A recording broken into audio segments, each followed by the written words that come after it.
നമസ്കാരം. മലയാളി വാർത്തയിലേക്ക് സ്വാഗതം. കഴിഞ്ഞ ദിവസം കേന്ദ്ര ബജറ്റിനെ കുറിച്ച് വിമർശിച്ച് സംസാരിക്കുന്നതിനിടയിൽ ജോൺ ബ്രിട്ടാസ് MP നടത്തിയ പരാമർശം ഇപ്പോൾ വലിയ രീതിയിൽ വിവാദമായിരിക്കുകയാണ്. രാഷ്ട്രീയ ഡോക്യുമെന്റുകളായി ബജറ്റുകൾ അധംപതിച്ചുവെന്ന് ബജറ്റിന്റെ പവിത്രത നഷ്ടപ്പെടുത്തുന്ന രീതിയിലുള്ള പ്രതിപാദനമാണ് ധനമന്ത്രിയുടെ ഭാഗത്തു നിന്ന് ഉണ്ടായതെന്നും ജോൺ ബ്രിട്ടാസ്. ആർട്ടിഫിഷ്യൽ ഇന്റലിജൻസിന്റെ കാലത്ത് ചൈന പോലുള്ള രാജ്യങ്ങൾ തിരമാലകൾ സൃഷ്ടിക്കുമ്പോൾ ഇവിടെ കുംഭമേളയിൽ പോയി മുങ്ങിക്കുളിക്കുകയാണ്. അതിന്റെ വേറൊരു രാഷ്ട്രീയ ഡോക്യുമെന്റ് ആണ് ബജറ്റ് എന്നും പറഞ്ഞുകൊണ്ടാണ് വിമർശനം ഉന്നയിച്ചിരിക്കുന്നത്. ഇപ്പോൾ മഹാകുംഭമേള നടക്കുന്നതിനാൽ തന്നെ അതിനോട് ഉപമിച്ചാണ് ജോൺ ബ്രിട്ടാസ് MP വിമർശനം ഉന്നയിച്ചത്. എന്നാൽ പിന്നാലെ തന്നെ ഇതിനെതിരെ കടുത്ത വിമർശനമാണ് MP-ക്കെതിരെ ഉയരുന്നത്. മഹാകുംഭമേളയുടെ പേരിൽ ഹിന്ദു വിശ്വാസികളുടെ മേൽ കുതിര കയറാൻ ജോൺ ബ്രിട്ടാസ് വരേണ്ടെന്ന് സംവിധായകൻ മേജർ രവി ഇപ്പോൾ പറഞ്ഞുകൊണ്ട് രംഗത്ത് വരികയാണ്. മഹാകുംഭമേളയ്ക്ക് വിശ്വാസികൾ കുളിക്കുന്നത് ബ്രിട്ടാസിന്റെ തറവാട്ട് വക കുളത്തിലല്ലെന്നും അദ്ദേഹം പറഞ്ഞു.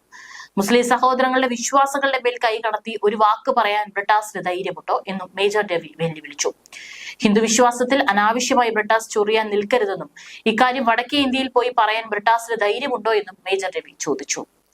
മഹാകുംഭമേളയെ അധിക്ഷേപിച്ച് സംസാരിച്ച ജോൺ ബ്രിട്ടാസ് എന്നും ഹിന്ദുത്വത്തിന് എതിരായിരുന്നുവെന്നും സമൂഹ മാധ്യമങ്ങളിൽ പ്രതികരണങ്ങൾ വർദ്ധിക്കുന്നുണ്ട്.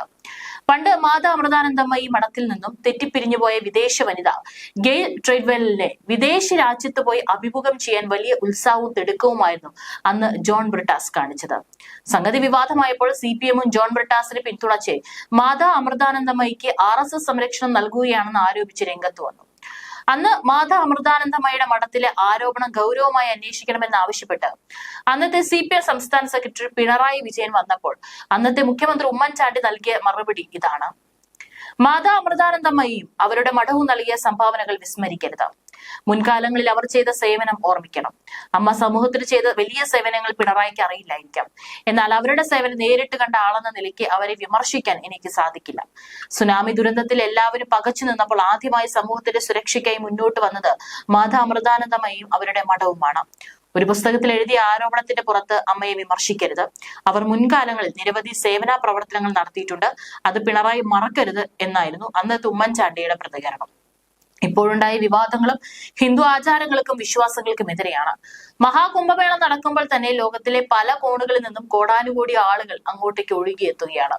അപ്പോഴും അതിനെ വിമർശിക്കാനും കുറ്റം പറയാനും ഒരു കൂട്ടർ ഇവിടെയുണ്ട്. സോഷ്യൽ മീഡിയ പേജുകളിലെല്ലാം തന്നെ ഇതിനെ വിമർശിച്ചുകൊണ്ട് വീഡിയോ എടുക്കുന്നവരെ നമുക്ക് കാണാൻ സാധിക്കും. വിദേശികളടക്കം ഇങ്ങോട്ടേക്ക് എത്തുമ്പോൾ നമ്മുടെ രാജ്യത്തുള്ള ഒരു വിഭാഗം തന്നെയാണ് ഇതിനെ വിമർശിച്ചുകൊണ്ട് രംഗത്ത് വരുന്നത് എന്നുള്ളതാണ്.